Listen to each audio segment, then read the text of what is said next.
Lacey Griffin was just 16 when she applied for a cadetship with the Corporation of Trinity House. On my first day, I thought, this is so scary. And within a week, I was loving it. 3 years on, she's about to become a fully qualified deck officer. I need to go and finish a few exams and hopefully finish my cadetship and become a fully qualified deck officer. Then I'll go to sea and I want to work my way up until I become a captain.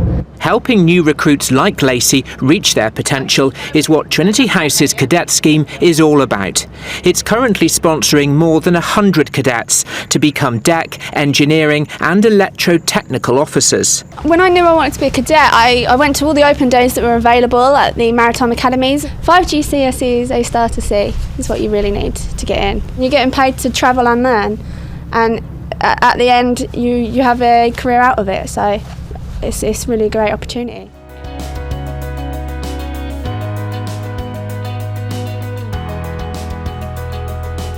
Careers in engineering at the moment are really exciting because the industry is growing every year and there are so many more opportunities, especially for females. After my apprenticeship's finished, I'm going to stay on with Pendennis. The company's great to work for and I'd really like to climb my way up the ranks and give a little bit back for my training. The benefit of apprenticeships for our business is really planning for the future. There are skills of tomorrow. We've been running our scheme for 20 years and already we've got great depths of skilled and talented talent within the business.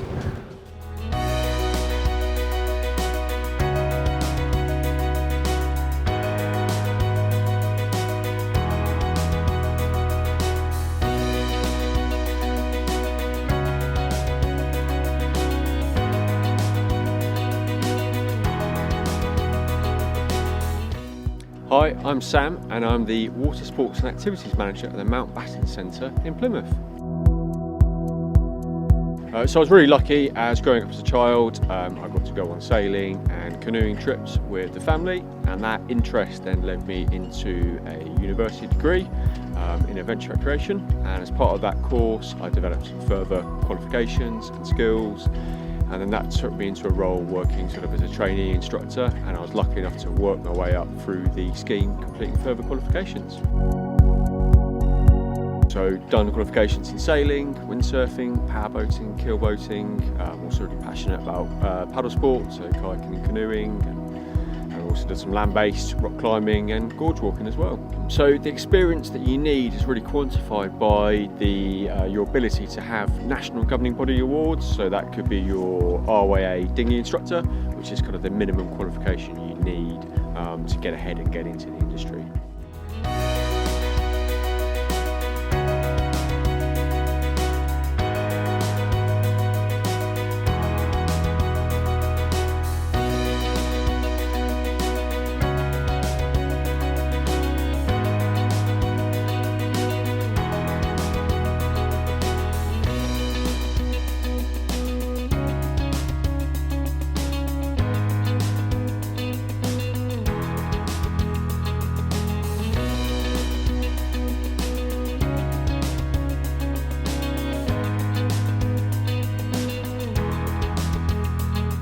Hi there, I'm John from Laser Performance. I am a sales executive and I cover the north of the country selling to schools and clubs and resorts.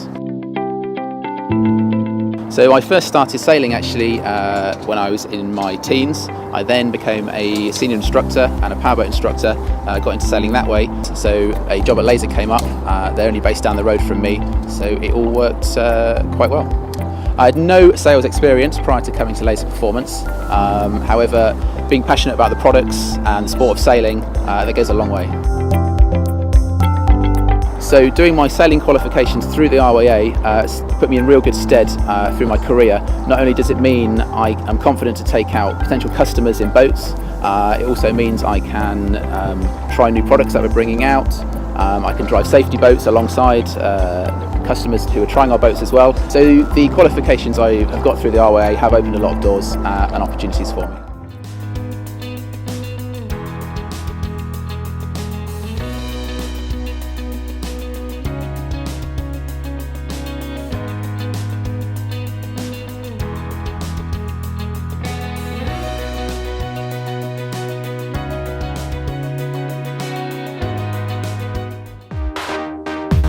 I've always been fascinated about boats. I studied naval architecture at university. I designed various parts of the boat, deck parts, machinery and engineering. You need to enjoy being both technical and creative. I love working on a project and finding lots of different solutions and then picking the right one and going through various iterations, seeing it take shape and then finally launch and sailing. To work on something that I'm really passionate about is fantastic.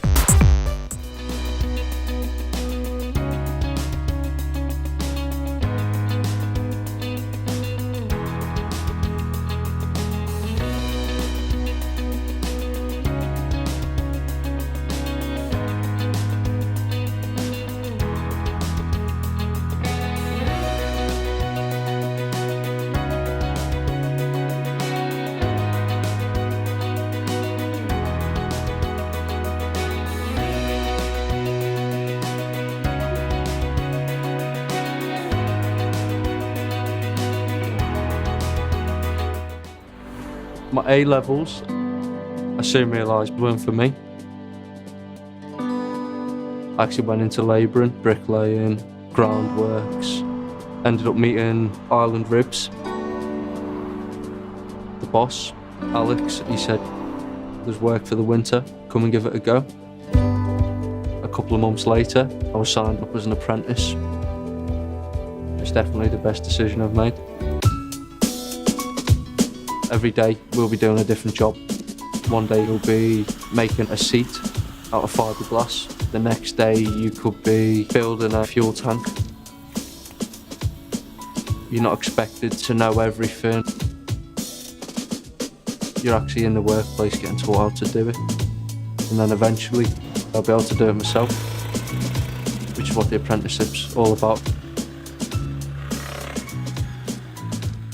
The Worshipful Company of Shipwrights and Lloyd's Register Foundation sponsored me through my apprenticeship.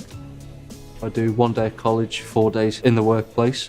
Whenever I see each rib that we've built, I think, yeah, you know, I got to help build the hull, I got to help build the deck and do the electrics. It makes you so proud.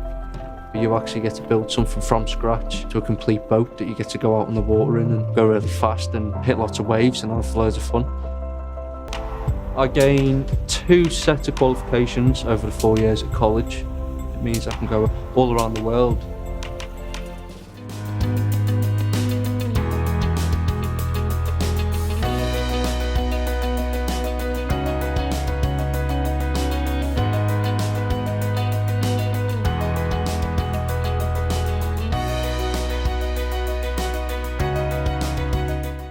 If you want to be a marine engineer, it's a great job, but really getting the experience first. So even if you have to do dirty jobs for a marine company, it's worth it in the end. A lot of engineering companies will take on apprenticeships, but of course from a young age you can start developing your REA courses. If you want to be a marine engineer, you need the qualifications to drive boats as well, because it will be a big advantage if you do then apply for a marine apprenticeship if you already have say a level 2 powerboat qualification or any sailing qualifications, or indeed you can do the diesel engine maintenance courses from the age of 16. So having those in your back pocket when you go for an interview for a marine engineering apprenticeship or job will be to your advantage.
First came into the industry as a yard hand. My first daily task would have been, as the boat movement operators launched the boats from the boatyard, to go in behind them and tidy up the pads, the wedges and the blocks that were left behind.